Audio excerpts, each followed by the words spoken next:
గత ప్రభుత్వం చేసిన అప్పులకు వడ్డీలు కట్టడానికే రాష్ట్ర ఆదాయం సరిపోతుందని ఆర్థిక శాఖ మంత్రి పయ్యావుల కేశవ్ అన్నారు. జిల్లా అభివృద్ధి సమీక్షా కమిటీ సమావేశంలో పాల్గొన్న పయ్యావుల వైసీపీ నేతల తీరుపై మండిపడ్డారు.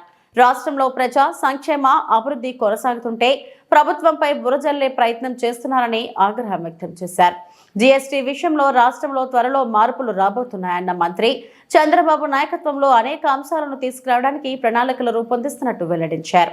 సుఖీభవని మొదటి విడతని పంపిణీ చేయడం జరిగింది.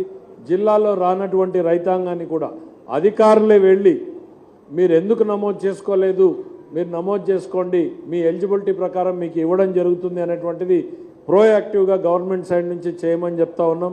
మరి అట్లానే తల్లికి వందనం కూడా మొదటి విడతగా మనం కంప్లీట్గా ఒకేసారి రిలీజ్ చేయడం జరిగింది.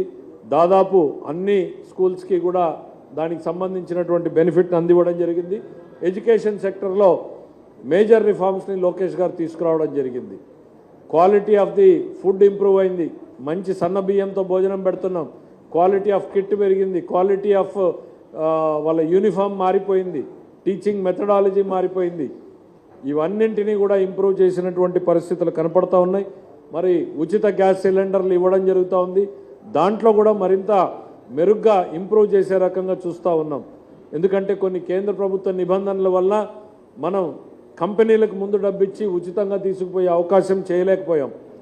ఎందుకనంటే వాళ్ళు బెనిఫిషరీ అకౌంట్కే ఇవ్వాలి అనేది కేంద్ర ప్రభుత్వ నిబంధన. కాబట్టి దాన్ని కూడా ఏ రకంగా మనం చేయొచ్చు అనేటువంటిది ఇంకా ఇంప్రూవ్ చేసేదానికి చూస్తూ ఉన్నాం.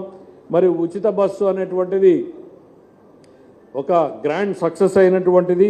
మరి మత్స్యకార భరోసా ఇవన్నింటినీ కలుపుతూ సూపర్ 6 సూపర్ హిట్ అనేటువంటి ప్రోగ్రాం పేరుతో ముఖ్యమంత్రి గారు వచ్చే నెల 6వ తారీఖున అనంతపురంలో మనము ఒక మహాసభ్యులు, రాష్ట్రంలో ఉన్నటువంటి మంత్రివర్యులు ఈ రాష్ట్ర అభివృద్ధికి ఎట్లా కష్టపడుతున్నారో ఈ జిల్లా అభివృద్ధికి కూడా అట్లనే కష్టపడుతున్నారు అనేటువంటిది ఈ జిల్లా రైతాంగానికి, యువకులకి, మహిళలకి ఒక నమ్మకాన్ని ఇవ్వదలుచుకున్నాం.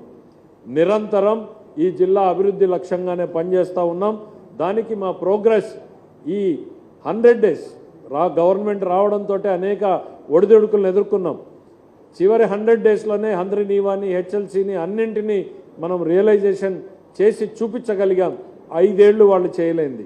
5 ఏళ్ళు గంప మన్నుది అన్నటువంటి వాళ్ళు. జగన్మోహన్ రెడ్డి వచ్చి ఉరవకొండలో 3 నెలల్లో ప్రారంభిస్తానన్నాడు, చేయలేదు. ఆ తర్వాత అంతకుముందు హంద్రీనీవా సాధన సమితి అని పెట్టుకున్నాడు నాయకుడు.